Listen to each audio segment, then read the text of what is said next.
Good morning, guys. Today we have Jeremy Kerr back on with us.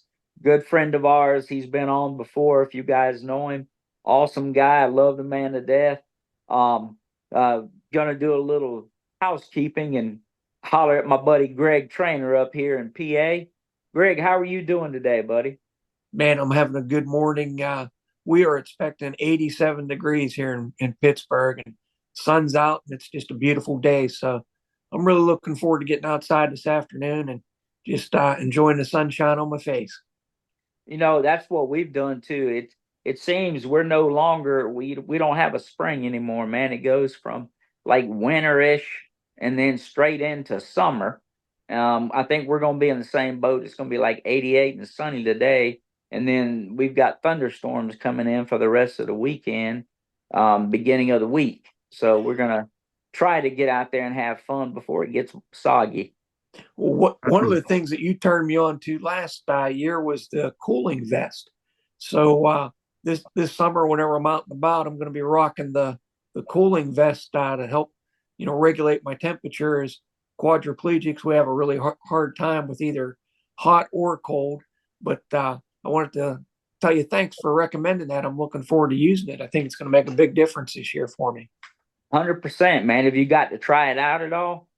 I haven't. Beth had bought it for me for Christmas, and I'm about to break it out because 87 is pretty hot for me. I can't really deal with that, so probably going to Right. use it this weekend and next week whenever I'm down at the farm, though, for sure. Yeah, man. That's what this podcast and other things, just our community, being able to talk about ways that we can better ourselves, better each other, help each other out, and finding little things here or there. Man, it helps. And I found, in the Marine Corps when we're going through hot weather training, the least exposure you can have to naked skin to the sun, the better off you are. And so, today's guest is Jeremy Kerr. He and I were talking yesterday even about like the Magellan fishing shirts. If I can roll my sleeves down just to keep the skin from being exposed, those little things help. But I found out that the cooling vest itself, it's not a cure all, but it sure helps. Well, Every little bit absolutely. helps. I can see that. Because autonomic dysreflexia, I'm a T4, T5. Man, that's no joke. We can educate the guest, I guess, if they don't know, but usually anybody that's injured above your thoracic T6 can get autonomic dysreflexia, which causes your blood increase in blood pressure from various environmental changes, such as the sun, the cold, whatever. And I'm like you, man. Greg, my limit's about 90. Once it's above 90, dude, I'm starting to sweat, get hot, and your body temperature continuing increases. I was fishing years ago with my grandfather out on a pond, and I was newly injured, and I didn't really understand.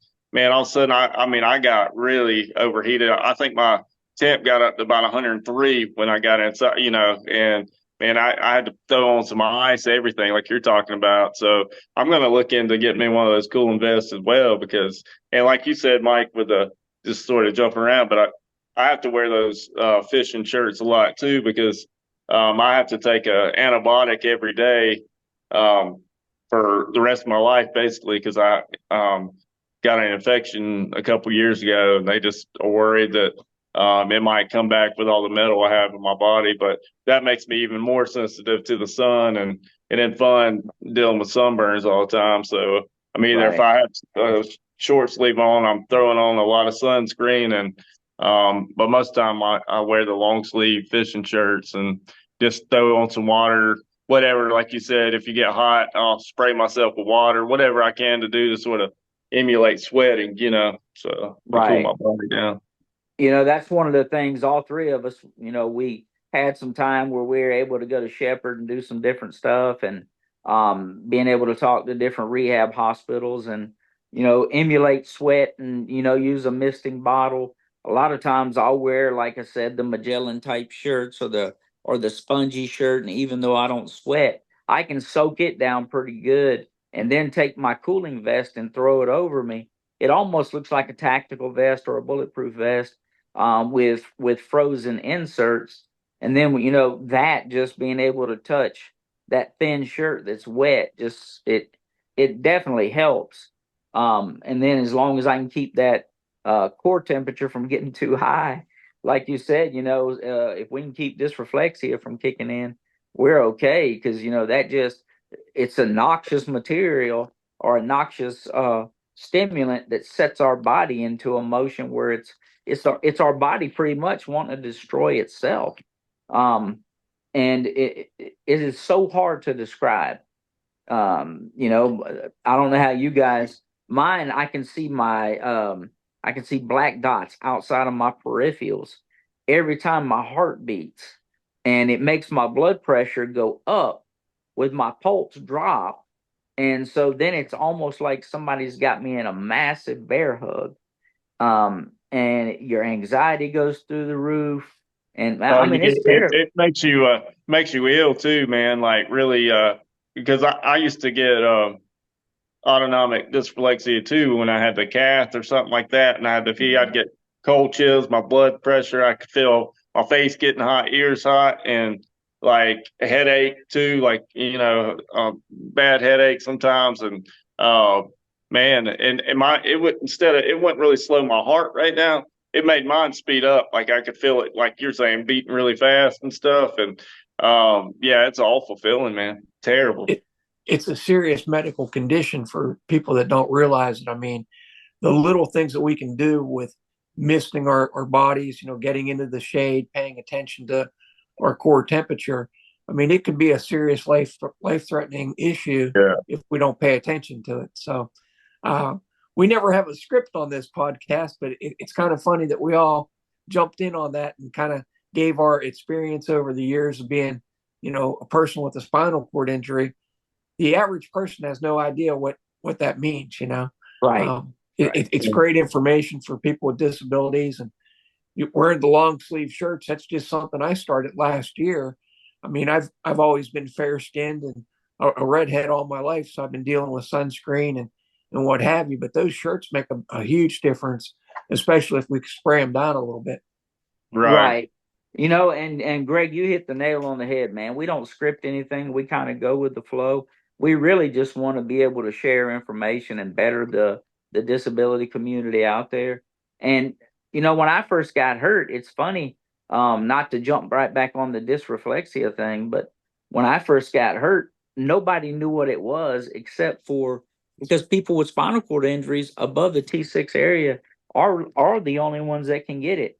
And so when I left Shepherd, they legit gave me a card to carry in my wallet in case I fell out. And now I'm seeing more and more doctors. If you go to the ER, it's more of a common practice. They're teaching them more. But man, for a while, I didn't have it probably for the first year after my injury. And then the first time I had it, I said, "What in the world just happened?" You know. But man, it's always something. It's a learning curve, dude. Yeah. You leave Shepherd thinking, you know, everything's going to be great every hospital you go to, because Shepherd is, in my opinion, you know, world class. I mean, they understand it, they teach it, they make Yeah. the patients aware of a spinal cord injury to the point where when I came back to Pennsylvania, I was educating my doctors about spinal cord injury, and that really threw me for a loop. That, you know, Shepherd educated me more than the person I was going to for help here in PA. 100%. I know me and Kerr talked a little bit yesterday, and we were saying the same thing. Man, Yeah. you know, it's we're gonna have to have a couple more abbreviations after our names, just because, man, a lot of times we have to be our own advocate. That's just a given. And it shouldn't be that way, but it should. You know, we need to advocate for ourselves, advocate for those that are coming beside us and behind us. But at the same token, man, it gets overwhelming when you have to go in and tell medical practitioners what our needs are, how we best need to be addressed, or what works best for us. And I know me and Jeremy had this discussion, and Greg, you may have been privy to it. He and I both ended up in the ER on different occasions and end up with pressure issues. And we were telling the doctors from Jump Street, hey, I can't feel my butt well. I need to be on a different type of bed. Neither one of them listened, and here we are. Even though we're both from the same state, just a county away. Doggone, man. Start listening to your patients. Yeah. Well, and what's crazy about that, Mike? I mean, I went to Greenville Memorial, which is probably the number one, especially in the upstate, the best trauma center around. And you think it's some of the world class doctors that are there actually, like some of the back surgeon that did my surgery on my back. I mean, you think they would all know the standards of, hey, this dude's paralyzed. We need to make sure there's not pressure issues that could cause trouble down the road. And what's funny, man, when I was in there, like one of the surgeons came in right before my surgery, and I just talked to him. I said, hey, y'all please be careful with my wound, or not my wound, but I've had wounds in the past. Make sure you're doing my pressure stuff while during that long surgery. He's like, oh yeah, we'll be fine. So sure enough, the surgery went well, but it was after that when they were moving me from bed to bed where someone got careless and ended up shearing my butt on something, causing a Right. wound that lasted another year and ended up Mhm. having to get another surgery after I had a back surgery. And Sure. the sad thing is, we're left to have to pay for their mistake. So it's just Hundred frustrating. percent, dude. 100%. That's the hard part, man. Is something that if they would just learn to stop focusing so much on the parts, Right. start focusing on the people. Listen to what we're telling you. I understand you got years of science and you got all this book learning. I've got 29 years of doing this chair all day, every day, Right. 365 days. And when you take your lab coat off and go home, when I change shirts, I'm still paralyzed. And so Exactly. we live it. We live It it, bro.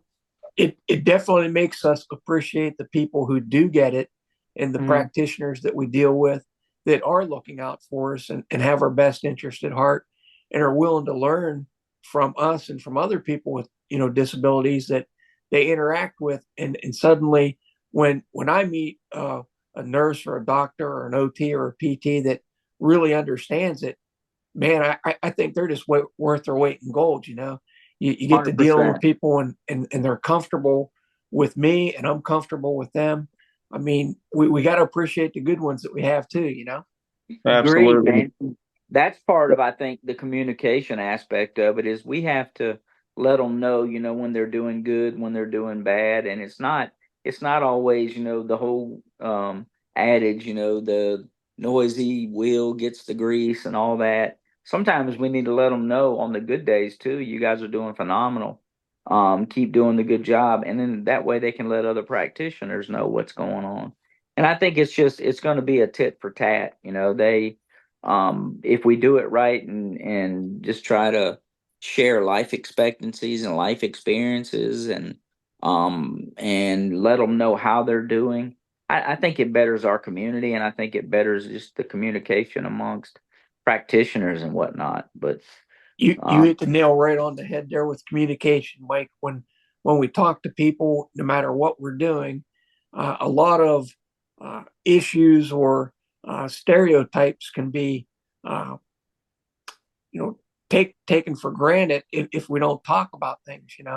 But the more we talk and explain our situation and hear what they're saying and try to come together, it kind of alleviates a lot of problems that don't need to be there.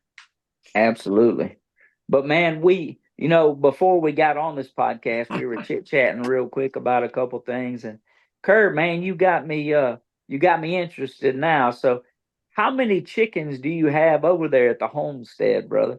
Well, me and my wife and Anna, we have just five, and they're small. They're the little bantam chickens. And Right, we just start out small because Anna's always wanted some chickens. I'm like, well, let's just get the small ones first, see how we like it. And so right. we have five hens and one rooster. We ended up we got another rooster and we named him Tobias, but he's Tobias. Tobias, yeah. And we had named the hens. Well, one of the hens name is Jingle Bells. That she was one of the original ones we got, and so we got Jingle Bells, Tobias, and whatever, four other ones. But anyways, but we have them and we enjoy it. So we're gonna go up. I'm gonna get my father-in-law to help me build a bigger chicken coop, and we're Right. gonna get probably about 8 full-size chicken like hens, and then have another bigger rooster. The little small ones, they're more like pets. You know what I mean? Like we Sure. enjoy playing around with them, which and but we won't. We go through a lot of eggs in the house, and um, Jenna work out or goes to the gym every day, so she eats a lot of eggs for protein and stuff. So, Right. and plus, man, homegrown eggs are way better than store-bought eggs. I can tell you that right now. You can tell they don't crumble in your hands. The eggs are a lot firmer. I mean, just a lot healthier. So, Well, you man, know, you got to make ends meet sometimes. Greg and I were talking about that right before you came on. Is monetarily, that's part of the disability advocacy too. Is we can't make but certain amount of money, or you fall behind the wayside. And so that's kind of debilitating in itself. We got the injuries, we've got all these different onsets with dysreflexia and pressure sores and all that, and then you couple that with monetary restrictions and all that. It is a very debilitating system, and anything we can do to help offset that, it's the best we can do, right? right, And being able to have something that you enjoy doing, you're right, able to yeah, share with your daughter, and then free protein, man. You got right, eggs, and you're giving yeah. back, man. And it's really fun. I mean, I didn't realize.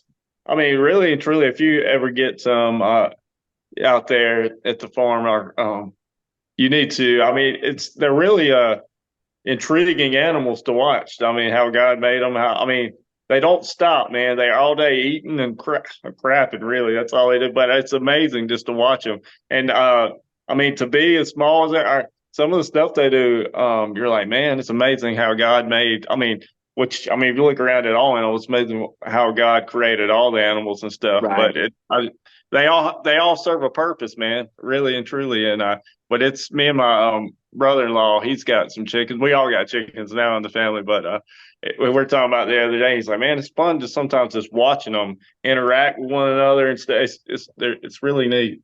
So I think, Mike, y'all need to get y'all some chickens out there, man. So Jeremy, are you doing anything special with the coop to increase accessibility for your chair and getting in there to well, get the eggs, or what are you doing different that way? well, really and truly, that's a good question. I can't really get in. I bought a one off of Amazon that's sort of like it almost looks like a dog kennel type Right. one, and Like the tractor supply type. right, exactly, Right. and it's got like a tarp on top to keep the rain and sun off, but the door is only like 25 inches wide, so I can't really get in there. But so Anna, I always send obviously Anna in to get the eggs, but I always put the food and the water bowl close to the door. So if they're not here and I need to feed them, I can just roll up into my chair, or usually I'm in the little UTV and I'll pull right beside it, grab it, drive up to the garage, feed them, and go back, and stuff like that. So, but Right. with that being said, that when we build the bigger coop, I'm going to make it more accessible. We're going to have hatches in the back where I can Mm. roll up, just grab the eggs out, and stuff like that. So you just learn, man. It's all, and mainly, like I said, this beginning was mainly for Anna, she always wanted chickens, and see how she would do with it, and sort of give her a little more responsibility and taking care of Right. stuff. And Right. we all enjoy it now. So, but yeah, we want to get a little more chickens. Jenna's parents have 10 who live near us, right beside us, and her uncle lives down the road. We got tons of eggs, but they're fun, man. They're easy to take care of too. So, We're So looking at. Go ahead, if we Greg. if we come to your place, we can have omelets. Is that what you're yeah, saying there there? you go. Absolutely, man. Love it. That's one thing, man. I was telling Jenna, I said, I'm one of those guys. I love breakfast in the mornings and at night. Sometimes, Yep. have a good breakfast, Right. dinner, grits, eggs, whatever. We're from the South, man. That's what we like. Hey, I'm with you. that's how we do it too, Jeremy. Sometimes Beth will get home from work. It's been a long day, and we'll just have breakfast for dinner. Sometimes that's how it Absolutely. goes. Quick and Man, easy and healthy. So, You can throw. He said healthy, and I was going to say if you throw bacon in there, I'll eat it anytime. Oh, Oh well, yeah. bacon too. Bacon might not be the healthiest. You can always throw some turkey bacon on, but it's still not the same, man. But Oh uh, no, dude! If yeah, I'm going 100%. Give me there the you go. swine, Yeah. bro. Well, Give me man, the swine. I was telling Jenna this and someone else. Dude, I mean, I know, back in the day we had the food pyramids, learning about the food pyramids. Hey, this is Right, what we need to right. eat. And I'm thinking, dude, it's probably changed so much now that, especially look at all the stuff we get now. It's almost scary to know what they're putting in some of this food. But my main reason I'm saying, my grandfather, man, he was 1 month away from being 100, and when the Lord took him home. But dude, he worked in the garden. They grew his own food, mainly, vegetables and stuff. He always ate uh, bacon, eggs, biscuits, all that every day, and healthy. Hardly ever went to the doctor and eating Right. his vegetables, man. I mean, I was like, that's what we need to get back to. I was like, if you're working and stuff like, you're gonna burn calories anyways. God made this Sure, for a reason. You sure. know, a lot of the stuff you look on there's a process. You look at all the other chemicals and stuff in it. It's not healthy. That's the kicker right there, man. Is food back in the day they had to use it. It was a lot fresher. Now we process the hound out of it, Yeah. and all the additives are really not good for our bodies. No. And so that's the thing. And we do have a lot more environmental issues out there, and a lot more um, issues that are causing cancers, and it. But at the same token, we live in a society now that's a lot healthier, where doctors are a lot more educated. But at the same token, let's get back, like you said, just live on the land. That is organic. Let's get back Right. to that Well, and pressing on. there's nothing like growing your own fruits and vegetables. I mean, if you taste, what you're picking out of your garden compared to what you're picking up at the grocery store, there is a No doubt. noticeable, difference in flavor, in quality. It's just amazing if you can grow your own, fruits and vegetables, what a difference it makes in taste and quality in life in general, in your eating and dining experience. Oh, Right. absolutely. That's Absolutely. what I was doing yesterday. So I've got 5 raised beds here, and I think we've got 5 or 6 different types of tomatoes. I've got bell peppers and jalapenos, poblanos, squash, cucumbers. Wow. But it's funny, man, that this wasn't even the direction the podcast was going to head. You just never know week from week. Mhm. But the cool thing is, you got 3 different guys on here today, and we're talking about homesteading and giving back and living on the land a little bit. Just because you have an injury doesn't mean that life stops, and we have to figure it out from a different standpoint. And so, as a quadriplegic with a raised bed, I can get in there and help facilitate some of that. And other than apparently dodging chicken poo, then There you go. chickens are a good animal. And so it's about finding new ways to get back to living. Um, it's a lot of fun. We just have to focus on life. And Yeah. man, it's always a blessing to be able just to chit chat and see what other obstacles are out there and ways we can tear those obstacles down. That's exactly right. There's always a way to make things happen. You just have to choose how you're going to do that, and you know, find out what technology is available in your area, what other people are doing, and try to emulate that. That's the best thing that we can do. I know, Greg, you guys are doing a lot of stuff out there at the farm, and we've talked about all the fruits and vegetables and all that stuff. And I turned you on to the cooling vest. You kind of got me all jonesing now. I'm went and found a bunch of blueberry bushes, and I want to put in some grapes and muscadines. I just got to get Kerr to come over with me with those good hands, and he and I can run the auger over here. So I'm waiting on him to come help a brother out, Yeah, and I can do we're gonna do some planning over here, and yeah, man, we're gonna do it up. Yeah, you're gonna be bringing in a bunch of deer too, man, with them muscadines and stuff like Right. that, man. Hey, dude, It's good you know thinking. how it is. You I'm gotta with think. you. Yeah, we used to live in Seneca, and our old house, it had a just an actual a muscadine growing up, our muscadine vine growing up in this tree, and man, it would produce tons and tons, and but and we would lay a blanket out and let them catch, and fall when they'd fall, and would just that way because we couldn't pick them. Obviously, they're so high, but when they'd fall, we'd gather them up and stuff. But when if we didn't get there fast enough, dude, them deer and stuff would be all in it, man. There'd be tons of deer out there eating them, and stuff. So, but man, muscadines are good, man. Make you some muscadine wine, man. Take it back to the old days, man. My grandfather used to make muscadine wine and stuff. So, That's, yeah. that's kind of what we're wanting to do, Jeremy. Me and Greg have talked about this on a podcast before, or maybe just in conversation. He bought a place out in PA and trying to do the same thing, wanting just to make it so that it's giving back. I want to plant blueberries and all that stuff so we can go in and harvest them. But whatever we're not eating, the deer will or the birds will. Right, Same thing with the muscadines, and then I want to put in some places for strawberries, and it's an opportunity to bring more people out to help pick and enjoy and life and living and um. But man, it goes back to enjoy the fruits of our labor, right? But at the same token, just leave it so that it's better off for the animals and everybody around us.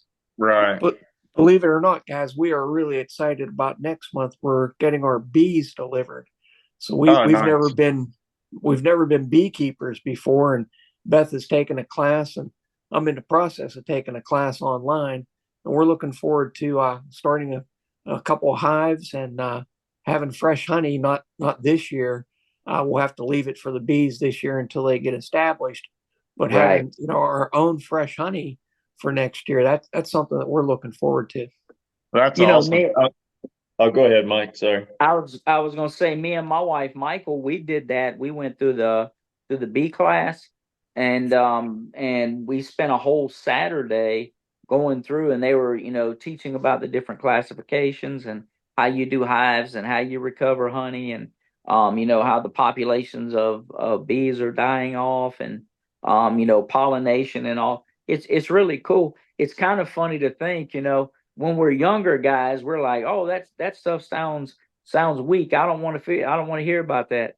Now that I'm an older guy, and I'm looking at how to better society and how to bring in all these animals, and it's just life is funny, man. The whole circle of life, but it's just you had me giggling there, man, just thinking about how life changes.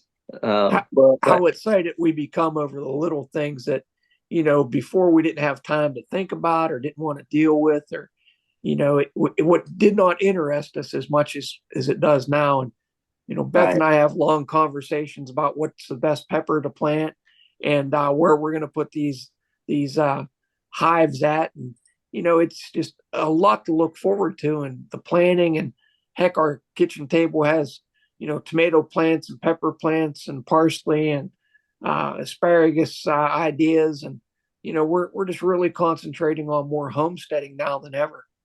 Well, right, Greg, I was going to tell you, man, Jenna's uncle and dad put out some hives last year, and they were doing really well for a while. And man, we realized that we had to secure them because the bears around here came and right, destroyed a couple of the hives, man, and ruined, lost one of the queens, so we had to order another queen overnight, basically, and that wasn't cheap, and so they had to surround it with like they put it inside a cage basically to keep them from the bears being able to get to it. So I was just going to tell you, you might want to throw electric fence or something around it to keep the bears from getting into the honey, You, you destroying know your yeah, bee.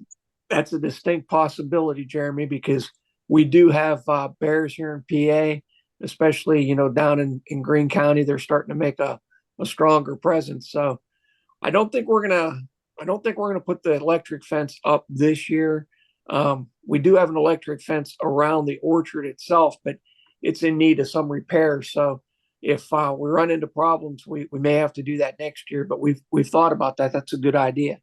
Yeah, definitely. And speaking of, Mike, you're talking about planting blueberries and stuff like that. Well, when we bought or not bought, Jenna's grandparents gave us our property, but where we live now. But he planted an old Asian pear tree years ago when they Right. first moved out here, and man, it's a beautiful tree, and it's supposed to be like a self-pollinating Asian pear. It's got like two different things, but it blooms like, and then once one side it blooms out, and you think it's going to do something, it'll end up dying, and the other side will bloom out, and they never really produce. So I'm going to have to plant another pear tree near it so I can give it the Right. pollination that it needs. And Right. so we're going to do a pear tree, and I'm thinking we're going to plant some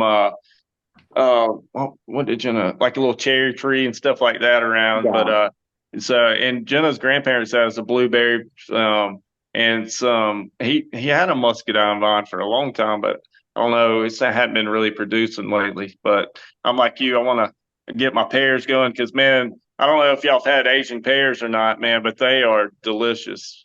Right. I know you guys, well, Greg hadn't been here, but Jeremy has. We planted several different types of apple trees so they cross pollinate. We did some pear trees. They're not producing yet. They're only about 2 years old. They told us about another year or so they'll produce. But I tell you something that we did that was really cool. We planted these things called porch peaches. And I don't know if you've ever seen them. So the trees are only about 5 foot tall in these big pots. So I can bring them in when it gets inclement weather. But they produce these peaches, man, that are about the size of a 50-cent piece. Oh, And so neat. it's a small peach, but man, they're delicious. They taste like a normal sized peach, but just a little bit easier to work with. And Almost so like a little cutie orange, but it's a peach instead. exactly. There's a cutie. Oh, that's awesome. Yeah. Exactly. And so now I'm looking at like the flowering almond trees. They say they're great for deer. They look really cool, but then they produce almonds and whatnot. Um I don't know how well they'll do, but hey, it's not gonna hurt anything to try. Um Uh, and then we've got a couple pecan trees the same way. And they produce pretty good. A lot of trouble for me to pick them up, but I want to try to invest in one of those little rollers and yeah. see if we can make that work. But yeah, man, there's a ton of stuff out there we want to plant and do. It's just it's really cool to see, especially in the springtime, man. Because it's kind of dismal around here in the South. It goes from just being blah in the wintertime, everything's dead and gray. And then all of a sudden, man, we get pollen like it's nobody's business. Everything turns yellow, and then everything is vibrant green and growing. Right. It's an exciting time, springtime, and making plans for things, and gives us a lot to look forward to. I mean, the three of us sound like we're old homebodies or something, but I enjoy doing this so much more than anything I think I've ever done. I'm kind of sad I waited so long in my life to kind of pursue Right. this. This is what I really really enjoy doing, and it took me a long time to make this happen. That's the kicker of it, Greg. I think that's the circle of life, man. Because if you talk to anybody, these older guys in life, it seems like that's the kicker. When we're early in our teens and 20s, we're so busy chasing dollars and ladies and all that stuff that we don't really get into what the aspects of life really are until we get a little bit older. And then we try to instill that in the younger guys. They don't get it. And then it's just like, hey, knucklehead, if you would listen, it would be a lot better life for you. But man, it is what it is, dude. I'm just excited to go through this period of life right now, and especially as quads. You get it. They say it takes some of our life expectancy off, but man, life is awesome, dude. I'm trying to live it. That's right. But We got to, man. You can't stop. That's for sure. When you stop, and that's what I was talking to Jenna's dad about. Her grandfather had a little mini stroke, and he's doing a little better now, but he sort of got to the point where he sort of seemed like he's giving up a little bit, because right, I think mentally, like, in his mind, he's like us, man. Like he's about to be 89, but in his mind, he can still do all this stuff. Like, and I can go fix this, I can do all that. But physically, like us, we can't do certain things that we could before, Right. but we know how to do it. And so Yes, you don't do he's it. just getting a little oppressed about like not being able to get around as much or walk, you know. And I'm like, well, you just got to keep pushing, no matter, do the best you can each day, set a Right. goal and try to do this. You know, obviously you're not going to be able to run a marathon. You're not going to be able to, but take it a day at a time and, you know, and go from there. And hopefully you will, you know, but I mean, he knows he's been blessed. I mean, if we can make it to 80, 70, I'd be happy, you know what I mean? So, you know, we just never know these days. I mean, especially with spinal cord injuries, what we might face tomorrow, you know, with UTI, septic, whatever, sepsis, whatever, you know. But we're just, like you said, we got to live the best life that we can live, go out and enjoy what God created, you know, whether it's on our farm, um, gardening, whatever, fishing, hunting, whatever, you know. It's just, we got to make the best of it. Man, you know, you're right, Jeremy. Greg, me and Jeremy were talking about some activities we're going to try to instill here, pushing more and more in the upstate. Um, we're going to try to get some guys out boating and do some more fishing, and you know, see about getting some small businesses that we know around that want to take guys in chairs to go out on some of these lakes and go on some boating tours, do some more archery and clay shooting, and just, you know, let people know that life goes on. And you know, weekly, you guys, man, you uplift me every week when we can sit there and talk about the way life goes on after an injury. And you know, I was kind of joking around about it just a minute ago, but you know, we were all hurt in our earlier stages of life, and we could have let that stop our life, but we didn't. We just had to learn to find another gear. And Kerr, I'll be praying for Jenna's granddad, but So you I know, appreciate I'm hoping that he's, you know, he'll bounce back, and you know, he's blessed that he's got you in his life that can show him, you know, hey, I understand, you know, and you can truly empathize with him. Um, but you know, it's not to horn in on the whole conversation, but I think that's what this podcast is about. And two, the way God brought all three of us together, man, is it's an awesome opportunity that as a community of just believers and growers and doers, that we can pour into each other. And again, every week I try to say this, man, thanks guys for, you know, continuing to uplift me. And I hope that that's what this podcast does, is can uplift more and more people. And it opens up even the able-bodied folks that are listening. It gives them an opportunity to see ways they can partner with us. Maybe even in helping hands. We always need helping hands to do any of this stuff. But two, financials, being able to come out and do it together, or maybe they have a whole nother idea of something that we could be doing to better ourselves and better the community out there. So it's a growing opportunity for everybody that's listening. So thank you guys again, man, for each week that we get to do this. Well, I appreciate you guys for inviting me again. I enjoy the conversations we have, and I like winging it, man. That's I don't really like structure, anyways. I've never been too good at being organized on certain things, you know, and following scripts. I never usually never keep to them, anyways, man. So I'm too ADHD for that sometimes to follow scripts. Yeah.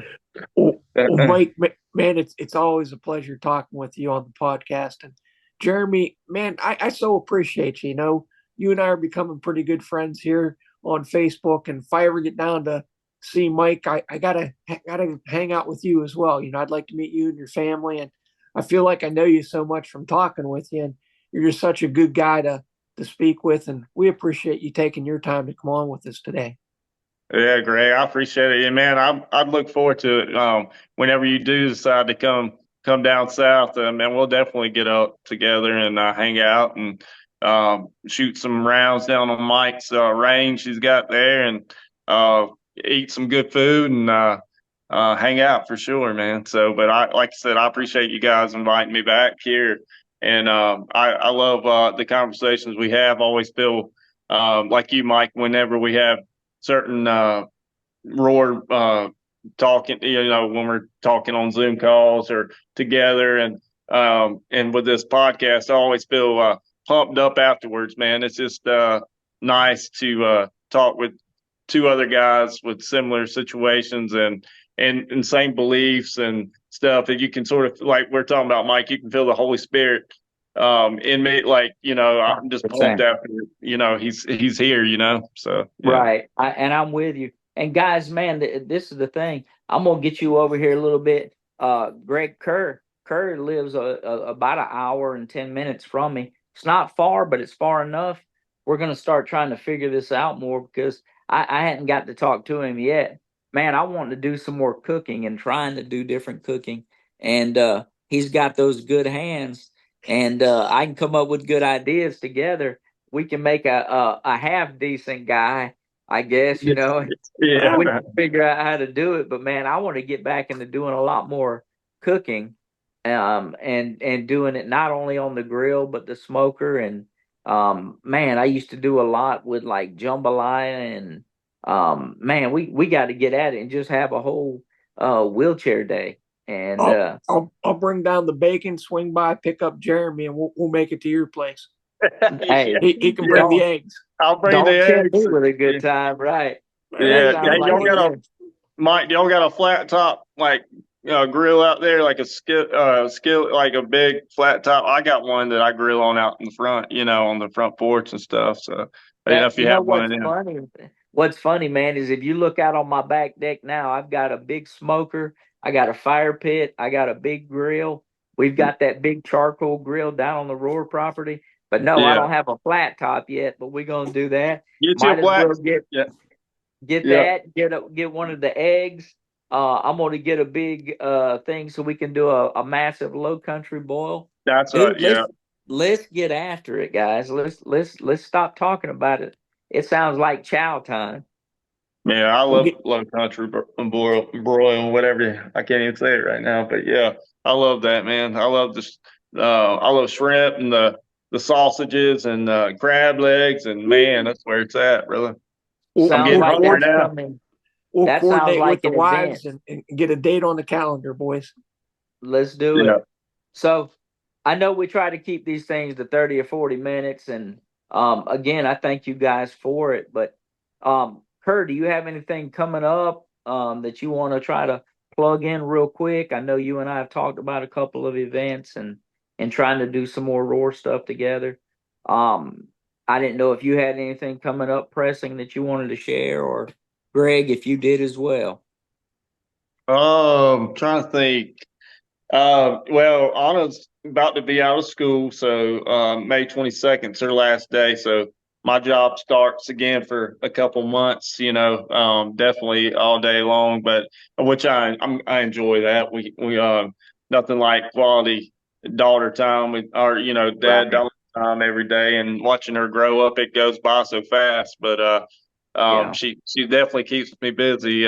But I look forward to taking her fishing a lot. In fact, Mike, that's what I was going to get. Maybe I can get you to meet me over here closer, over towards Pickens County. They got a accessible fishing pier like on the river. We could Yeah. do some trout fishing and stuff. She loves doing that. So me and you could sit over there on the accessible side and do some trout fishing, and she can go down by the river and stuff. But it'd be fun. But I'm gonna do that. Absolutely. Do that. Keep her outside as much as I can. So, and then in June we're going to the beach for a week, family vacation, Right. um, and then whatever, man. Like, and me and you were talking. We want to get together more and do a little more shooting, stuff like that, with Roar as well. So I Yeah. want to do that, and I'm going, in which haven't been, or with Anna being out of school now, she can come over too and be entertained and see your property, and we'll get her throwing some frisbee golf or something, and Yeah. so just keep her busy too. Let her run out on them in that pasture and get tired, So Well, that's what it's about, man. It's about respite care. It's about taking care of the whole family. right. Your family to me, brother, and we're gonna do a lot more stuff, man. That getting together and doing that fishing sounds like a good time, and I know we want to get out to Joe Cassie and do some Yeah. tours. Want to talk about some gun activities and being able to get involved with some more small business. But Greg, do you have anything pressing that you guys are getting into this week or weekend or? Well, this Saturday, May 4th, starts Pennsylvania's turkey season, spring turkey. So I'm looking forward to getting out and doing a little turkey hunting with the family and, just Good, spending some time in the outdoors. So that's going to be on good. my mind for the next couple of weeks. And, just taking care of some maintenance and getting some plants in the ground. And that's about it. It's an exciting time of life, man. And I hope the weather holds off where you can get out there and chase those birds. They're doggone. I absolutely love chasing them, but they're awful aggravating at the same time. You got a bird got a brain the size of a BB, and that sucker can outsmart us all day, every day. I don't, I don't know if that's a good thing or a bad thing, but man, they're a lot of fun to chase. Absolutely, man. I'm looking forward to it. I don't know that I can get out on Saturday. We're expecting some strong thunderstorms and rain. So if the weather's bad, I might have to delay until next week. But I'm really looking forward to getting out. I've been practicing my calling and doing a little bit of shooting, getting ready for it. So hopefully we'll give them an opportunity anyway. Greg, are you doing your turkey hunts on your property then? Is that where you I mainly do it? I do both, Jeremy. I've only got a small piece of property, and we got some birds all around us. It's just kind of convincing them to come down the one lane. If I I got get them to answer my calls and the decoys. But we're really fortunate here in PA that we got access to a lot of public land as well. So I do a combination of state game lands and private land. Oh, nice, nice. But That's great. hey, all we can do is get out there and chase them. I'm actually gonna head to North Carolina this weekend, and I'm with you, Greg. If the weather holds off, we'll be pretty good. I'm gonna link up over here with Sawtooth and hopefully get on some birds. They've kind of acted funny now, man. Last week or so, they've kind of turned off. They're not as talkative. And was talking to one of the guides up in North Carolina. He said the same thing. We're going to see if this weather front and stuff would change them up a little bit, but Right. um, all we can do is keep going, man. That's right. Well, good luck on your trip, Mike. Be safe. Jeremy, it was great talking to you today. And I think we'll end the podcast here and wish everybody a good weekend.